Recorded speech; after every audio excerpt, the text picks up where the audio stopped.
Namaste, Jai Bharat. When someone says something, it indeed makes sense to ask this question: from where do you know it? This question is actually a philosophical question, that is, how do you know? In other words, from where this knowledge comes. In other words, what is the source of this given knowledge, and in general, what are the sources of one's knowing, or what are the sources of knowledge? Simple. In normal discussions also people ask this question: भाई आपको ये जानकारी कहाँ से प्राप्त हुआ, ये कहाँ से ले आए ये ज्ञान? This question appears when someone says that, you know who is someone, says that जो लोग हिंदू कहते हैं वो हिंसा करते रहते हैं, हिंसा हिंसा हिंसा 3 बार कहा, spoke about hinsa 3 times, and then also employs a concept and a terminology which is typically imported from Pakistan, nafrat. Our accusations to Pakistani society is that they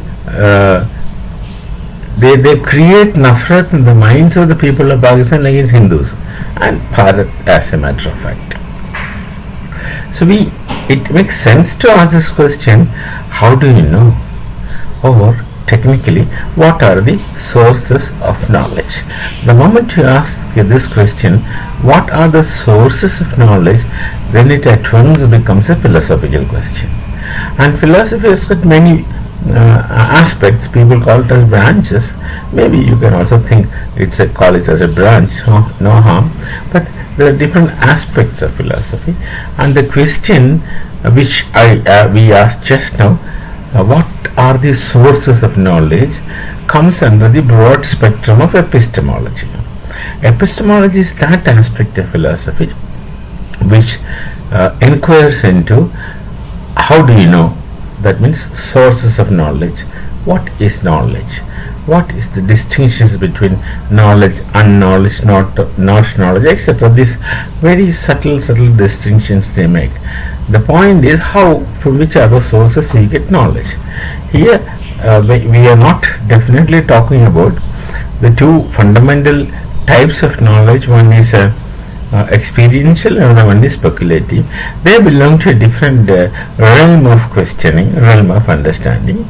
One is trans-sensory perceptions, another one is cognitive. But this is yet different. It's more towards the logical aspect.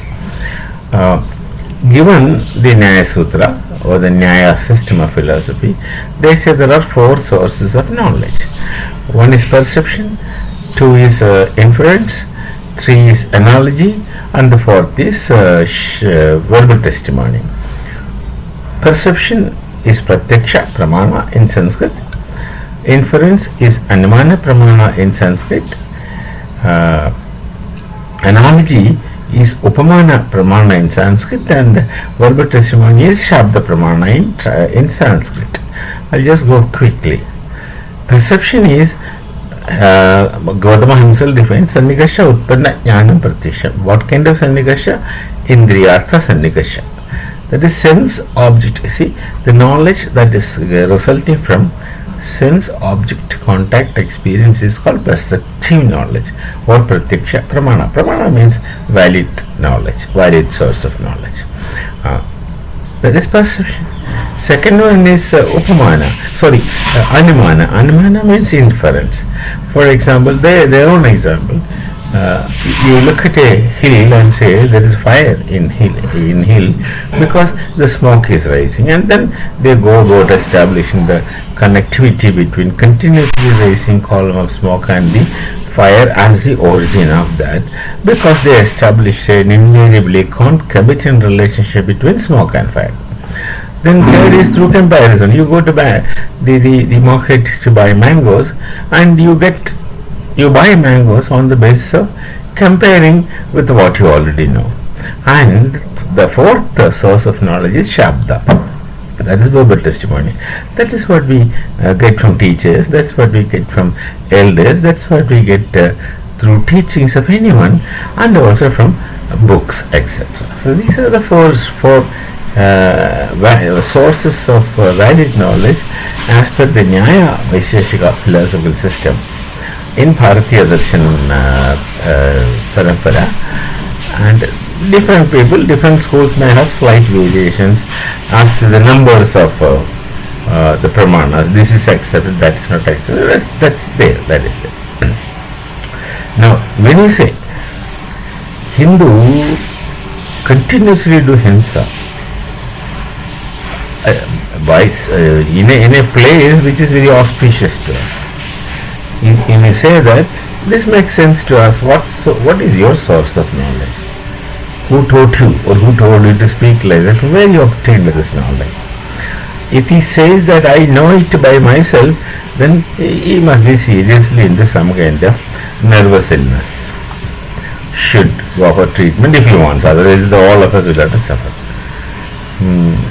Or if it is imported, like the concept of nafrat, we don't have that concept of nafrat in any of our knowledge tradition. That's a creation of Pakistan after they became a nation. So you ask this person, how do you know all those things? From where you obtain the knowledge? Or is it like, there are a lot of funny picturizations of stories. One is you sit and smoke grass, and then you get visions, and that if you treat as knowledge, fine, but keep it to yourselves. Don't tell me, or don't tell to anyone else. You just keep it to yourselves and either enjoy or suffer, whatever comes on the way. So when you say something, it always makes sense to ask this question, how do you know? From where on earth you obtain this kind of things, which is new to all of us,